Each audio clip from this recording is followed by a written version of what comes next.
Hi, my name is Barry Crampton. Today I'm going to show you around our Land Rover Discovery, then I'll take you for a ride in it, but first I'll tell you a little bit more about it. It's a Discovery 4 3-litre SD V6 HSE automatic. It's done 72,514 miles at the moment and is MOT'd until the 22nd of the 3rd, 2023. 2013 on a 63 plate, one owner from new, great service history, fuel economy, urban 28.8 miles per gallon, extra urban 34.9 miles per gallon, and combined is 32.1 miles per gallon. Has a 0 to 60 time of 9.3 seconds, a top speed of 112 miles per hour out of a 6-cylinder 255 brake horsepower 24 valve engine.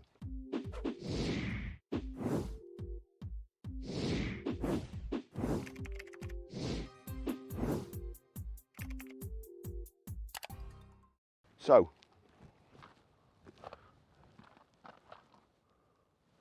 has keyless lock and keyless entry, keyless go to. You just press the little button so long as you've got the key on you, and mirrors fold in, car locks. Come back to the car, put your hand behind the handle, and that's it, it's open. Has a silver vents, the plastic wheel arch extensions there, multi-spoke alloy wheels, front parking sensors, the high pressure headlamp wash there, silver Land Rover grille with a big Land Rover badge, proud to be a British badge, rear privacy glass, the plastic sill protectors.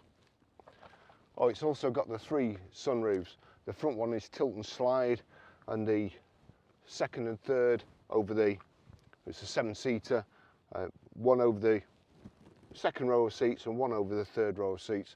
So nice light and airy inside, but I'll show you that when we're inside.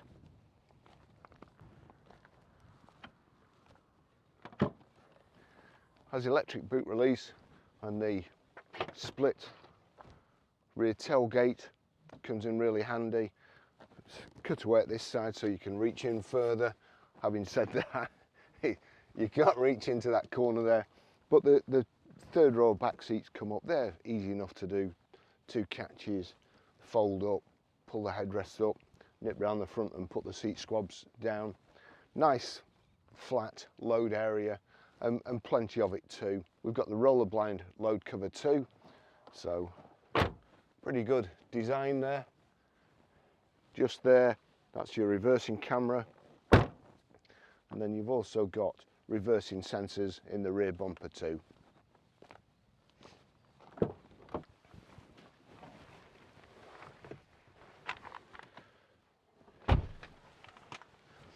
Plenty of room in the back seat. That's where I normally have my seat. When I'm doing most cars, I've got to put my seat forward, otherwise I can never get in. But this isn't too bad. I could do with it a little bit forward to give me a bit more leg room, but that's not so bad at all. Plenty of headroom as well. You've got this glass panel above you, and you can always put this screen over if the sun gets too hot on your head. Rear Isofix child seat anchor points, and these seats fold down as well, pretty flat. Gives you a massive cargo area if you need it. Lovely car. It's got the heavy duty rubber mats throughout, so carpet will be like brand new. Your heated seat controls there, and 2 vents. It has the theatre seat design, so the second row passenger seats are slightly raised above the driver and the front passenger, so you know you can see above them, you see above the shoulders, and it's not so claustrophobic. But anyway, with the roofs, it's nice, light and airy.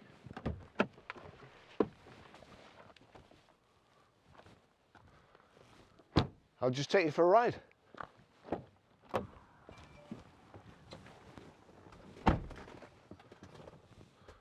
Here we go, those are the Land Rover keys. It's, as I said before, it's keyless go. We've got 2 of them there. Foot on the brake, start button, and get the cool fan on today. This is what I consider to be a proper car. It doesn't try to be anything else. It doesn't pipe any exhaust noises into the car, so you think you've got a great sounding engine when you've just got good speakers. It's just, you know, just a great car for what it's designed for. Reversing camera there. We've got front and rear parking sensors. Got power folding door mirrors. Those are the 3 sunroofs, which give it a nice airy feel. Even when there's 7 of you in, it's a 7-seater, of course.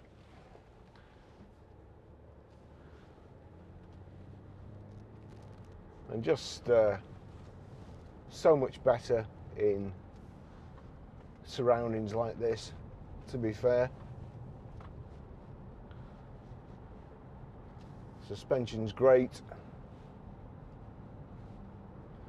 And again, I was in that 9-seater the other day, and if you take, I'm 14 stone, too heavy at the moment, unfortunately, but there you go. But if you've got 7 of me in the car, well, you'd only be able to have 5 of me and perhaps 2 smaller people sat in the back seat. But it's a lot of weight, and you know, the designers have to be able to make a car drive with, say, my girlfriend driving 7 stone or something. And no, she's a bit heavier than that, I think, but she'll like me for that. Anyway, you have to design a car like this that will go anywhere, will drive equally as good on the road, feel equally as safe, take corners without falling over, even though it's high off the ground, with a possibility of you know, perhaps the passengers and the cargo weighing a ton. And it's a 2-ton vehicle to start off with. I went walking the other day with my mate, and we came across a bridge across a little river out at Bretherton, and I think the maximum gross vehicle weight over the bridge was 3 tons, and I started to think, you know, one of these with a few people in it, and you'd end up in the river. But it is a lovely vehicle. Damn, service history. Never told you the service history, and it's really impressive on this. It's over and above.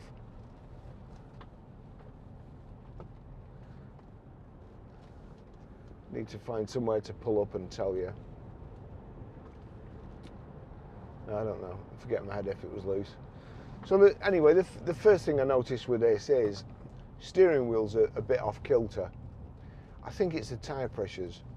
I think it needs. Well, it's not been through the workshop yet. It's not had the pre-sales check over, and I think it needs air in the near side front tyre. So that hopefully should correct the steering wheel position. Just feels like it's pulling to the left a little bit, as if it is a low pressure in that tyre. Now, I always do this. I always try and press in the centre, and it's these bars here. Can you hear anything? Mind you, sheep don't have horns.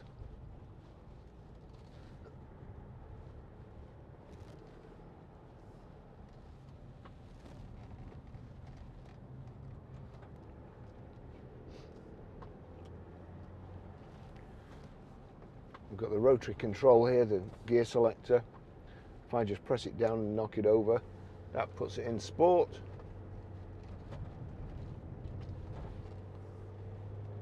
Sharpens up the throttle and the response. Drives fine. You've also got paddle shift. There you go, change down on the left, up on the right. got the Land Rover stroke Range Rover cruise control. Does what it says on the button. One touch, set.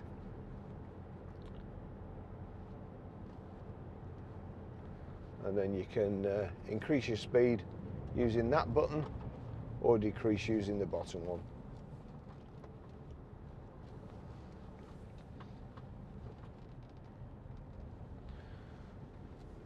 Display, rev counter on the left, information display in the center. On the right you've got your speedo. In the center in your information display you've got coolant on the left, fuel on the right, top right is outside air temperature, top left time, bottom left here it's showing you what gear you're in, and bottom right is showing you the your digital speed.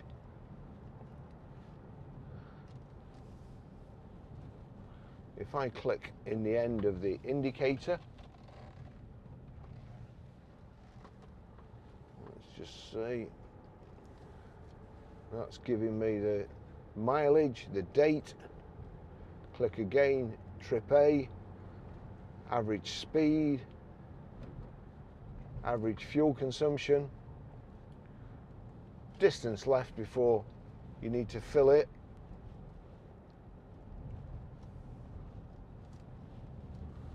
so everything you need there. Over here your display, you've got sat nav, Bluetooth, hands-free Bluetooth audio streaming. Let's just see if it does have any extra features. Alright, so it's got time climate. So you click on there, timers are off at the moment, but you can set, if it's going to be cold tomorrow or you're getting up early and you want to set the timer, set that and it'll warm it up for you. Or you can set the whole week for it to come on twice a day, when you're going to work I suppose and when you're coming home from work. So that's a good feature.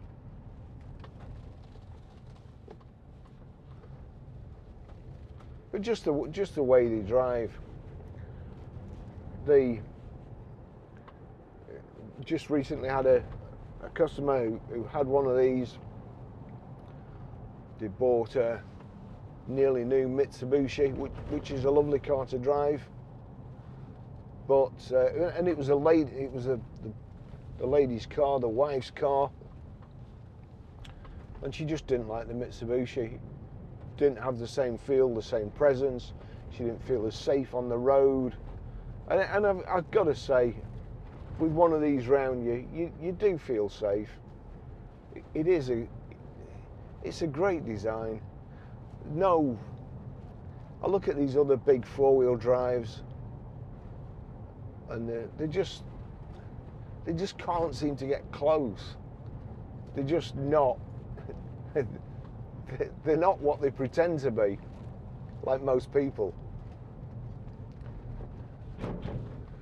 They pretend to be a big four-wheel drive, but they try and make them sporty, and it just doesn't work.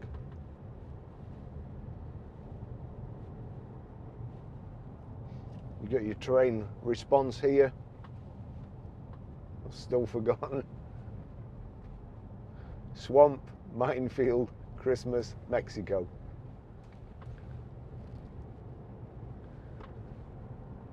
There you've got hill descent. We'll give that a try. You can alter the suspension, put it up a bit if you're in a field.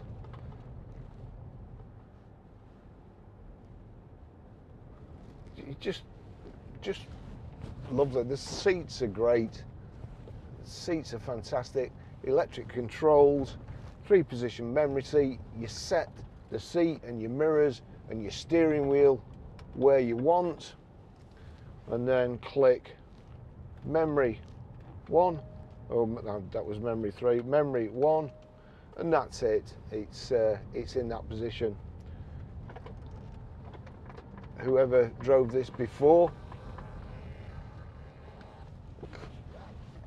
just give me a bit of room there. That was memory 2 position, so I'd probably struggle to get in with me without banging my head, but you know, what easy to see, massive car. I can see completely every corner of the bonnet.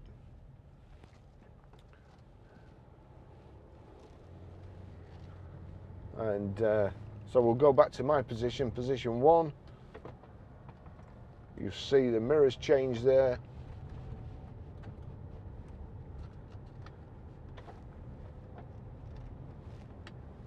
I don't think the steering wheel did. I'm sure the steering wheel was lower down than that. Let me just do that again. Memory 1.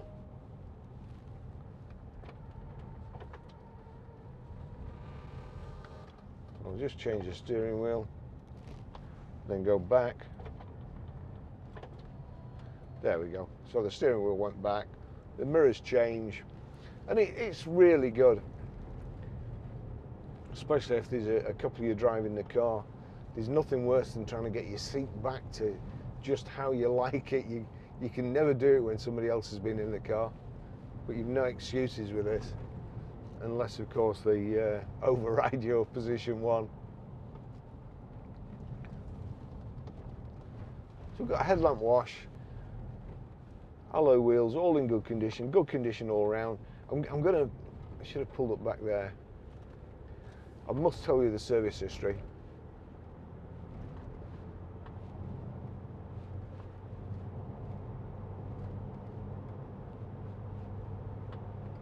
Actually, I'm going to pull up here. Back turn. So here we go. I can't pull up for too long with the heat on these cameras, or else they'll go off. Got to get some airflow. 15th of 10, 2014 at 5,033 miles, Ribblesdale Land Rover. 30th of the 9th, 2015, 15,350 miles, Ribblesdale Land Rover. 6th of the 12th, 2016, 25,079 miles, Ribblesdale Land Rover. 23rd of the 1st, 2018, 34,340 miles, Ribblesdale Land Rover. 5th of the 3rd, 2019 at 44,488 miles, Ribblesdale Land Rover, and they've had the transfer case fluid done there. 5th of the 3rd, 2020 at 53,771 miles, GT Service Centre Limited, and the cam belts were done there. 12th of the 3rd, 2021 at 61,080 miles, GT Service Centre, rear brakes and brake hoses. 11th of the 3rd, 2022 at 70,745 miles, GT Service Centre, including the transmission fluid, and a pair of rear tyres. I think it's got Goodyear Wranglers on the front and Pirelli Scorpion Zeros on the back from memory. Right, let's get going again. Just give the cameras a blast.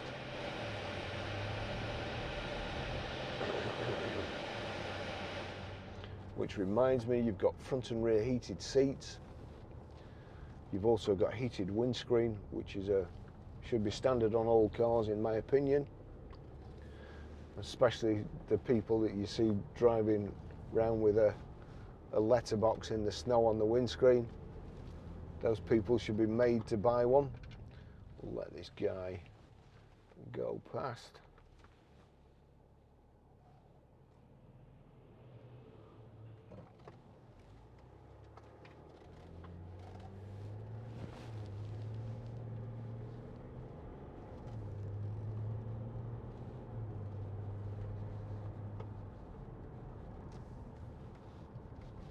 You know what?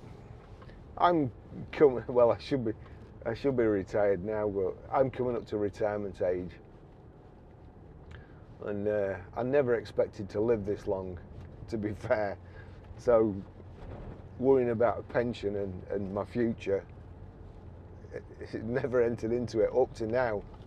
And with fuel prices the way they are,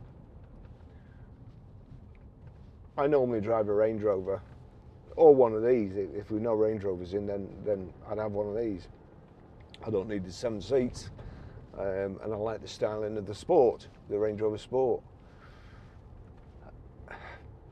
But just recently, with fuel reaching the price it is, I thought to myself, you know, I should really be saving, and do I really need to be putting this much fuel in a Range Rover? It's just me. I just come backwards and forwards to work, and I was thinking about using a more economical car. I'd still like a four-wheel drive, you know, or an SUV to be in this sort of position, but perhaps a more economical one, and something perhaps other than a Land Rover or a Range Rover. And then I thought, nah, nah. I'll just cut down on what I eat when I retire, and my clothes or something. Life's a compromise. If you want a good car, and also the other thing is, you know, these cars are so safe. I've mentioned it before.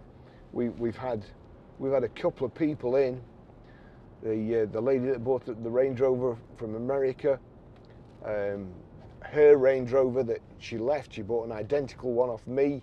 She left one in America, sold it to her friends, and a lorry hit her friends in the Range Rover. They were up, car was full, lorry hit it, and they were all right. You know, we've just had another customer who uses a smaller car for work. Got a young kid now, young baby, and quite rightly so.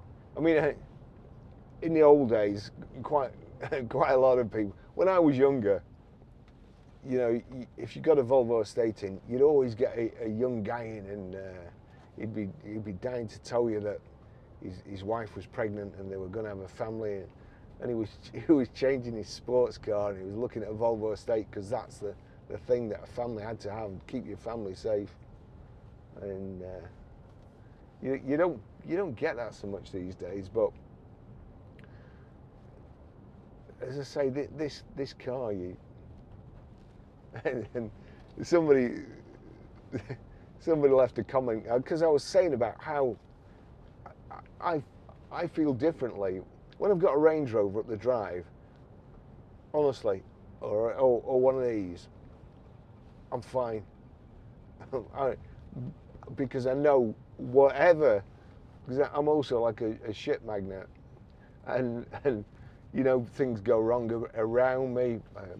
My girlfriend's place, she lives in a flood area, and there's times in the past where I've had to take my hot tub pump to make sure the water doesn't come into a house and fire it off up the road.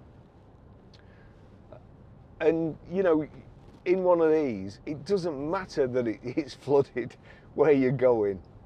But if I was in a sports car or something, I'd have to walk there. I'd have to walk there carrying me hot tub pump and like 100 yards of hose. So anyway, the one of the comments was like, for goodness sake, it might have been worse than that. For goodness sake, you're selling a car. You're not going to war. But that's it. If you wanted to, you could do. You know, all those people, all those Ukrainians that keep towing Russian tanks away in the tractors. If they didn't have a tractor, I'm betting they could tow one away in one of these. They're fantastic. They're just so good. And the British.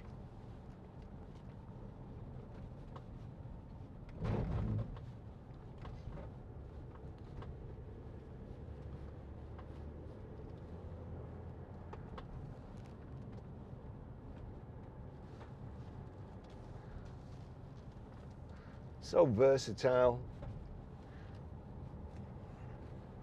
Use it during the week with all the seats folded flat. Do whatever job you have and get anywhere you need to, or like the farmers do around here. Mind you, farmers, that's a bad example, because farmers don't really have any days off, do they? They're working all the time like car salesmen. But you know, you can just do anything.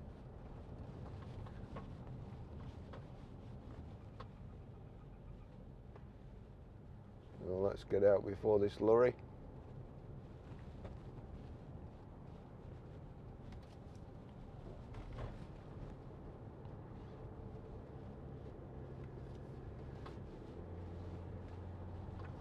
So lovely car, great service history, nice and tidy, good tyres all round, long MOT, and lovely to drive.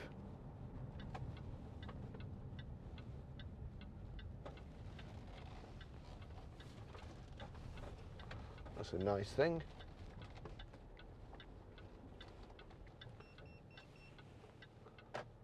So there you go. We've just arrived today as that camera's overheated and stopped. So thanks for watching. I'll see you in the next video. Ta-da.